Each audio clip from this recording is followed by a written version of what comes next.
Hello everyone, this is Kaizouwar here. We're going to talk about some Soul Hackers 2 today. Now, Soul Hackers was a game that I never really played too much on the 3DS. I did own it, but I never really got into it.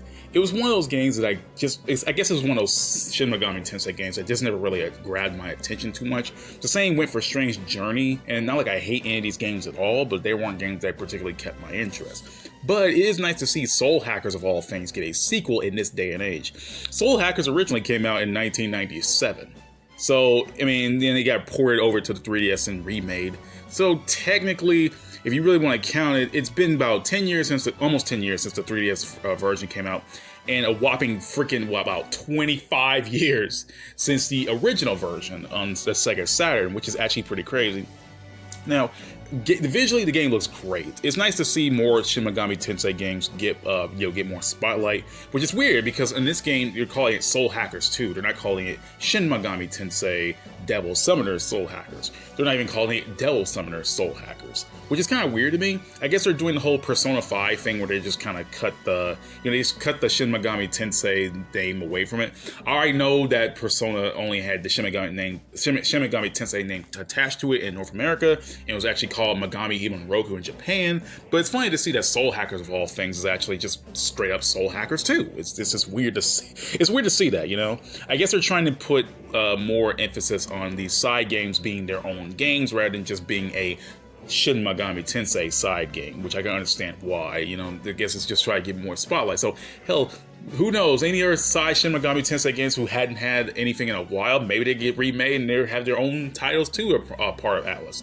But yeah, going back to the way this game looks, it looks amazing. Like, honestly, it looks so vibrant, beautiful. And I know, like, a lot of people aren't really fans of it because, you know, it kind of goes against the whole cyberpunk aesthetic that the original Soul Hackers had. But I personally like this style, too. It's a lot more vibrant. It catches that digital new age tech vibe that I get from games like Digimon Cyber Sleuth.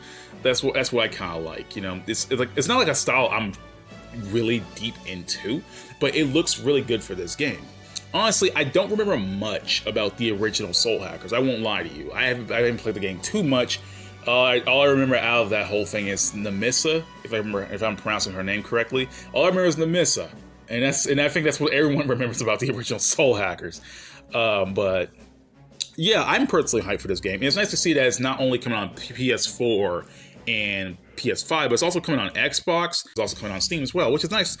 It's weird to see it's not coming on a Switch or anything. I don't know if they're going to make a Switch version later, but seeing how it's going, I feel like, you know, they're just going to leave it on the PlayStation, Xbox, and Steam. Which is nice to see an Atlus game nowadays getting on Xbox, which I never saw that one coming. So it's nice to see they're trying to branch out to a bigger audience, which is actually pretty good.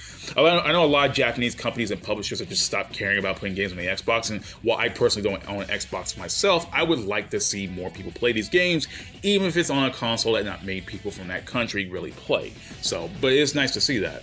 Hell, if that's the case, there might be more Atlus games to come out on the Xbox in the future, which is actually nice to know, if it's possible. But yeah, it's nice to see these characters. I'm a big fan of Ringo's design. Really, like, she looks really good, and the fact that she's the protagonist, she's really vibrant. She has like this cool hairstyle that's like neon green on the inside, which I really like. She has a cool outfit and a cool design.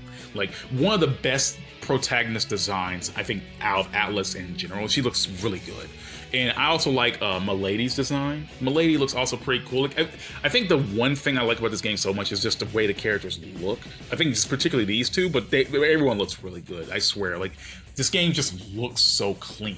And I'm actually really happy to see that this game's coming out, because, like, it's a sequel to a 25-plus-year-old game so far. It's maddening to even see that something like Soul Hackers will get a sequel in this day and age. And I definitely want to see if Atlus is going to continue onwards with more sequel games of other series, because that's one thing I definitely want to see them try to do, because I don't want them to make a sequel of everything, you know. That's not what I'm aiming for. I'm just saying, like, you know, that would be nice. But yeah, there's also an interview out there, which I'm not going to read the interview in this video, maybe in another video, but I do like the idea of them trying to come up with this stuff. I do like the, I know that the people who are working behind this also did Tokyo Mirage Sessions, but I don't think this is going to be another Tokyo Mirage Sessions. At least I don't hope so. For the games where I play, it's not a bad game. Tokyo Mirage Sessions is not a bad game, but it's okay and not exactly the Shin Megami Tensei Fire Emblem crossover that everyone wanted. But I'm actually pretty confident that Soul Hackers will be a good game. If not, Soul Hackers 2 will be a good game. But hell, if it's not, then oh well. But you know, I'm pretty confident. At least if the game falls short story-wise or anything, I at least know that Atlus has solid gameplay and visuals on their side, and the music. Don't get me started on that. Hell, definitely know that Soul Hackers 2 is going to have a damn good soundtrack. So even if the story falls short, and even if some of the characters fall short, I definitely can tell the gameplay and the music and the style of the game will look really good. That's all I can really say. But yeah, I remember something about what they said something about that. They're trying to put all-out attacks in this from Persona. But yeah, it's nice to see they're trying to implement some Persona stuff. Like, they're actually putting all-out attacks in this. And I remember something about the interview to say, in terms of the systems, we were conscious of the fact that the core players would enjoy a game, but we also wanted to make it easy for new players to enter. If you play Shin Megami Tensei or Persona, you'll be able to easily get into this game. It's nice they're actually putting more Persona systems into it, because I like the idea of them bringing all-out attacks in. It's pretty nice, you know? It's actually pretty nice. All-out attacks are really cool with Persona, so I kind of like the idea of them bringing that idea into Soul Hackers 2. I also found something interesting. I learned that Ringo's name is actually the Japanese word for apple. And she's also with this other person named Figu, and obviously that means fig. And they're talking about like how these like an apple and a fig fell from a tree, and I kind of like the idea. It's like fruit theming, and obviously mythological theming, because fruit does play a lot of huge importance in, you know, mythology and religion and all that stuff. You know, it's actually pretty cool. And I think there's not much else I gotta say. I don't want to make this a really long video because honestly, I'm not really a big Soul Hackers person, so I can't really talk too much about the series. I can't really talk about too much about the games. So all I can say is that I'm really hyped for this game, and it's nice to see it. It's nice to see Soul Hackers 2 get a new game, and it's nice to see that, you know, more people will be able to play Soul Hackers, you know, because that game, well, not the original Soul Hackers, but a Soul Hackers game, because the original one's locked to the 3DS, and if you want to go further back, that's Sega and Saturn. So yeah, yeah. Without further ado, I'll see y'all next time. Peace, everyone, and you know, again, see y'all next time. I'm out. I also find it funny they're implementing more Persona stuff into it, like the Persona 5 costumes.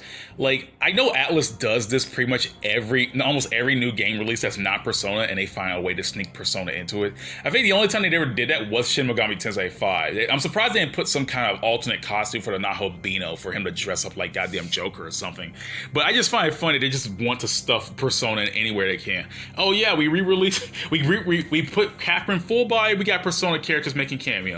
Oh, we got Soul Hackers 2. We'll just put Persona costumes in there. Oh, we're re-releasing Tokyo Mirage Session. Let's put Persona costumes in there, or Persona 5 related stuff in there. It's crazy. It's really crazy that they know how big Persona 5 is, and they're just finding a way to shove Persona 5 into anything.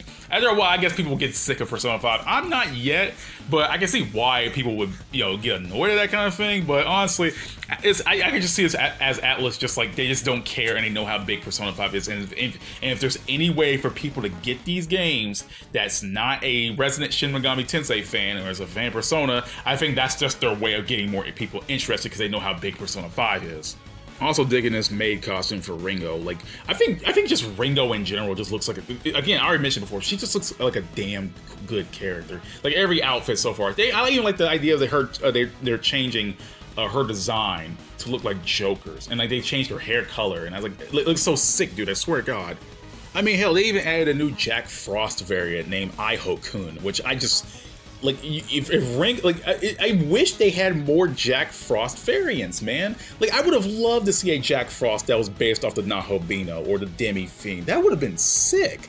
Like, honestly, we need more of that.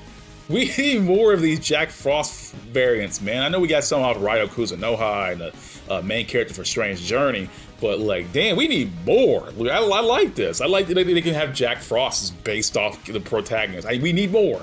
Where's my Nahobino, like Nahobino Jack Frost? Like, swear to God, come on, man. That's like, it's right there, man. The idea is right there.